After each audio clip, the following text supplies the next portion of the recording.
Shalom.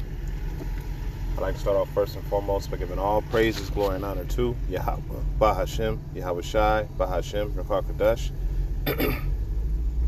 Double honors to our elders and the apostles, great millstone, rule and teach well. And peace, love, salutations, and blessings to those that are doing this work in truth and in sincerity. This is your brother Nathan Yalla from the GMS Camp Atlanta, coming back at you through the Spirit with another lesson. And I pray and hope this lesson is edifying. So we have a video where you have the small hatters flexing their power.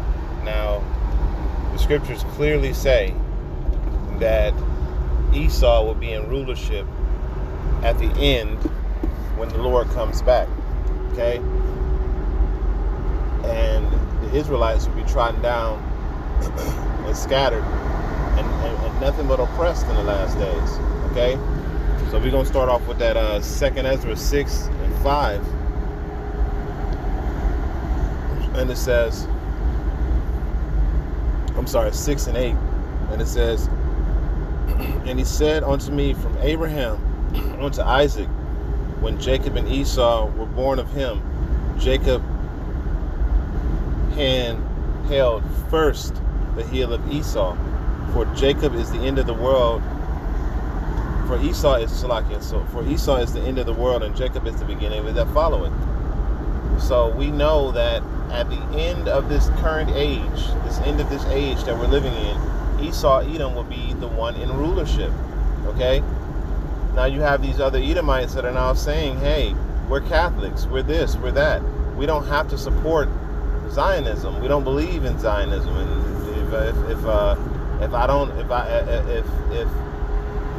if I don't support Zionism, am I anti-Semitic?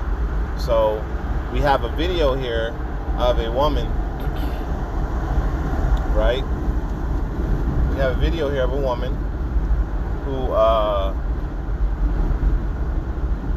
sits on she says she sits on a religious committee, and she was just asking some questions, and they didn't like the questions. So you can tell by the look on their faces that they wanted to kill this woman, you know? But then they removed her off of the committee she was speaking on, because you cannot say anything against these people, okay? So, without further ado, we're going to get her video and let this play. Conspiracy. I was removed from a Religious Liberty Commission because I dared to speak out against Israel. It's no longer a conspiracy. What Israel wants, Israel gets. Stop carelessly labeling people anti-Semites. Catholic Christianity does not in any way require you to embrace Zionism as a fulfilled prophecy. So what I've heard today is that if you don't support Zionism, you are an anti-Semite. I'm a Catholic, and Catholics do not embrace Zionism, just so you know. So are all Catholics anti-Semites, according to you? As I said, anti-Zionism. So just to be clear, are Catholics anti-Semite? I'm going to interrupt the discussion. Our committee is focused on religious liberty taken from all people. Right, but we're talking about a foreign nation, so I want to be clear on what the definition of anti-Semitism is. If I don't support the political state of Israel, am I an anti-Semite? Yes or no? According to you, on the record, yes? I don't agree with that, because as a Catholic, I don't agree that the new modern state of Israel has any biblical prophecy meaning at all. So that's my stance. So do you think saying Christ is King is anti-Semitic? I would really appreciate it if you would stop calling Candace Owens anti-Semite. She just doesn't support Zionism, and that really has to stop. So I say Christ is King all the time. I'm not an anti-Semite. Talking about how the phrase can be abused. I would say that's anti-Christian if you're analyzing why I'm saying Christ is King. No, saying... Yeah, so going back to Candace Owens, when she worked for Daily Wire, your friend Ben fired her because she said Christ is King. Many of the students who I've spoken to personally who created those encampments say that they were protesting the killing of tens of thousands of Palestinian civilians. In a country built on religious liberty and the First Amendment, do you believe someone can stand firmly against anti-Semitism and at the same time condemn the mass killing of Palestinians in Gaza, or reject political Zionism, or not support the political state of Israel? Right? So then... And you have to... I was removed from a Religious Liberty Commission because I dared to speak out against Israel. It's no longer a conspiracy. What Israel wants, Israel gets. Absolutely right. You know, and then you have... they found out that, you know, you have, in addition to the federal government, you have every state giving money to Israel. Every single one. Okay? So, does that sound like a people who's not in rulership? A people that's not in authority? You know? as she just said, what Israel wants, Israel gets. Okay.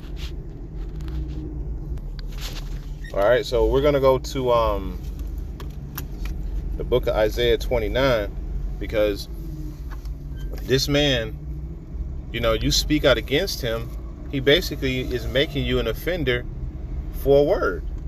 Okay? You can't say shit against this man, your career be gone. And I've seen it many times, and it just continues to happen over and over and over again.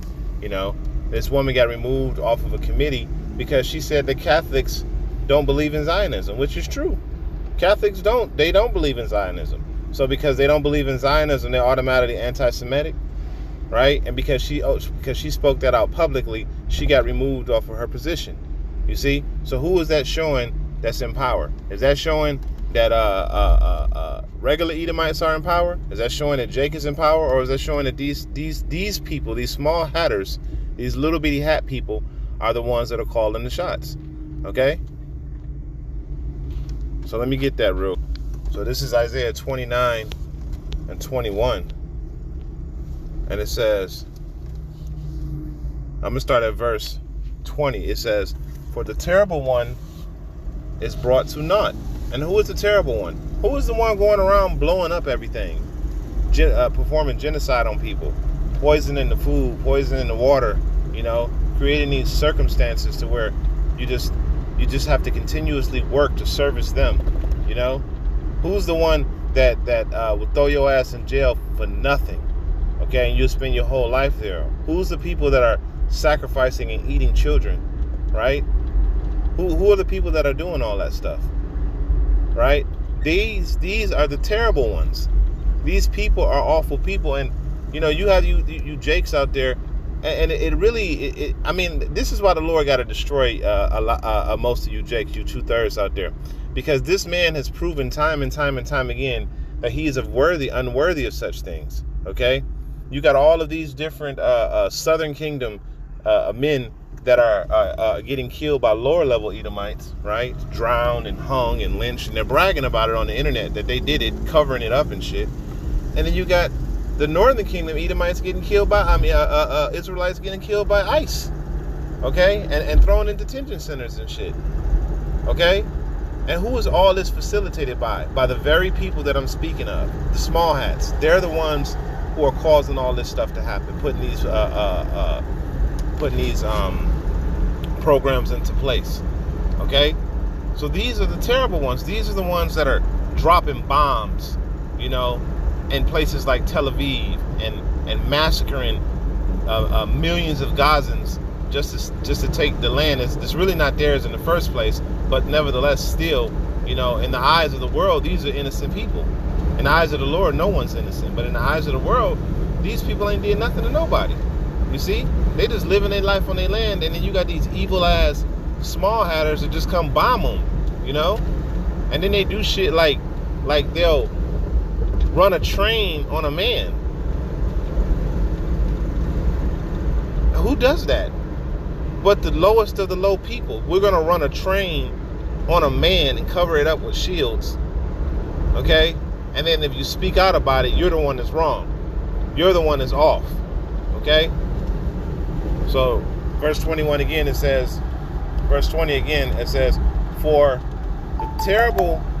the terrible one is brought to naught, and the scorner is consumed. All that watch for iniquity are cut off. That maketh a man an offender for a word, and lay low a snare for him that reproveth in the gate, and turn aside the just one for a thing of naught. You see? So the scriptures are clearly saying, that this man attacks those people who correct him. He lays a snare for them. He creates policies to as it says in Isaiah the 10th chapter, woe to him that make unrighteous decrees. He puts policies and bill and laws into place to stifle your ability to speak out against him. Okay? To make you an offender for the word. But who has the power to do such a thing? In a country that was established off of what we call a Second Amendment, right? The right well, no, First Amendment, the right of free speech, right? And the Second Amendment is the right to bear arms, right? You are an offender for speaking out against people that are oppressing people. Okay? And then you're labeled as an offender for speaking out against people that are getting all type of benefits and things of that nature from this country, when the people of the very same country can't even afford food. They can't afford water and drinks and housing and, you know, the chief things of life, while these people, they getting free health care off of the labor of the taxpayer here in America. You see? So how does that sound like somebody that's not in rulership? The people in America are forced tributaries onto Israel, whether they like it or not. Child support is a part of is part of a foreign treaty through The Hague, through Title 4D, and that money goes straight to Israel. Call off, how about you now, shot? You know, that money goes straight to Israel. Okay, so you become an offender for a word. You know, you get and that's exactly what's going to happen. You know, when the famine of the word comes, because what's going to happen is this devil is going to get to the point to where he's going to get fed up with us men of the Lord out on the highways and the byways chanting down his kingdom. Now, in my personal opinion, I really think this devil is afraid to hit the button. You know, I think he's afraid to hit the button. I think he's afraid to move full force, and that's why he ain't doing it. But eventually, the Lord is going to stir him up to actually move full force to get this party started, because he already know once he makes that move on that chessboard, the Lord is going to checkmate him. Okay, so, you know, again, the scriptures clearly say that Edom is going to be in rulership at the end. All right, so I'm gonna grab another precept to prove it, that when the Lord comes back, right, he's going to come back to a world ruled by Edom. And this is just a little small tidbit how even all of the prophecies in the Old Testament aren't fulfilled yet. Okay, this is Isaiah 63:1, and it says, "Who is this that cometh from Edom with dyed garments from Basra? This that is glorious in his apparel, traveling in the greatness of his strength. I speak in righteousness, mighty to save. Wherefore art thou red in thy apparel, and thy garments like him that treadeth the wine fat?" Because when Yahushua comes back, now notice where he's coming from. He's coming to Edom, okay? And Basra was a chief port in Edom, a chief city in Edom, I believe. Okay, so and Edom, just like Israel, just like Jerusalem is a people before it's a place, you know, Edom is a people before it's a place. So wherever they lay their nest at, that's where they are. That's Basra, and that's right here in America. That's the chief place. So the scriptures say, "Who is this that comes? Who is this that comes with dyed garments from Basra?" That means the Lord is going to put in some work. Okay, he says that comes from Edom with dyed garments. So he's coming to make war with the Edomites. And who is the chief house of Edom? Amalek. Amalek is the one that's in control. Those are what we call the so-called small hatters. You know, the JOOs, the one that makes all the policies for everybody. You speak out against them, you and, you know, your potentially your significant other can get their jobs taken away. You know, you can get thrown in jail. You know, and these people have real power to do this, right? But the scriptures say that in the last days, at the end of it all, as I just brought out in that 2 Ezra 6, right, 6 and 9, Jacob is the end of the world and Esau is the beginning of it that followeth. Well, at the end of Esau's world, he's going to get visited by Yahushua. And Yahushua is not coming to play no games, okay? So the scriptures clearly say that Edom is going to be in power on the last days. So this is undeniable now. And now you see that the covering cast has been removed from all the nations, so they see it too. So back in the day, when the men of the Lord were standing out on the highways and the byways, and we still are, and we were telling you this because it's all spiritual at the end of the day. At the end of the day, it's all spiritual, okay? Just because You may not have heard it from the men of the Lord directly, but we put the spirit out there, the vibration, okay? We put the vibration out there for you to, for these people to know this, okay? And now look, you got average people, you know, from Catholic churches now saying that these people ain't the people of the Lord, that they're imposters, right? But these people have been put in positions of rulership. So they have the ability to say, nah, we're going to make you an offender for a word. We're going to make you lose everything you have. Okay? So let's finish this up and we're going to go ahead and close it out. Verse 2 again, it says, wherefore art thou red in thine apparel, and thy garments like him that treadeth the wine fat? It says, I have trodden the winepress alone, and of the people there is none with me. For I will tread them in my anger and trample them in my fury. And their blood shall be sprinkled upon my garments, and I will stain all my raiment. Why, Lord? Why are you going to do all that? It says, for the day of vengeance is in mine heart, and the year of my redeem is come. And that's what we're waiting for. We're waiting for the Lord to come back and do this so he can redeem us, because we're tired of living under the rule of this devil. Everything that the Lord has created is totally upside down and inside out and backwards. Okay? Everything. And we're tired of this goddamn world, man. You know, and these people in their messed up mindset and rulership. You know, you printing fake meat. So the meat that the Lord gave us, that he gave us for meat, that he told us that we can eat ain't good enough. So you got to print that shit now. And then you're going to force it upon the people. The people don't even want the shit. But you're going to force people to have it. You're going to say, you know what? We control the supermarkets, right? Because who controls all of the supermarkets? Who controls these companies? BlackRock and Vanguard, right? And who owns BlackRock and Vanguard? The small hatters. Who owns the international banking system? Okay?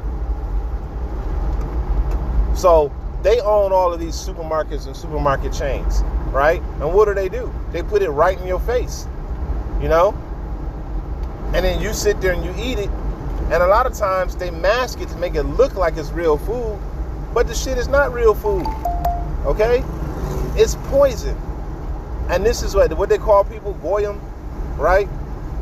So they're feeding you like, and you're in your own land. You're in a country, they're not even here like that. But they're going to tell you in a land that they're not even in that you can't eat real meat. That just shows you how powerful these people are, okay? Because they want, at the end of the day, they want the birthright. They want the ability to rule over the earth with the iron fist, as it says that Jacob will when the Lord comes back. Okay? So, you know, I'm going to go ahead and I just want to do a quick one real quick.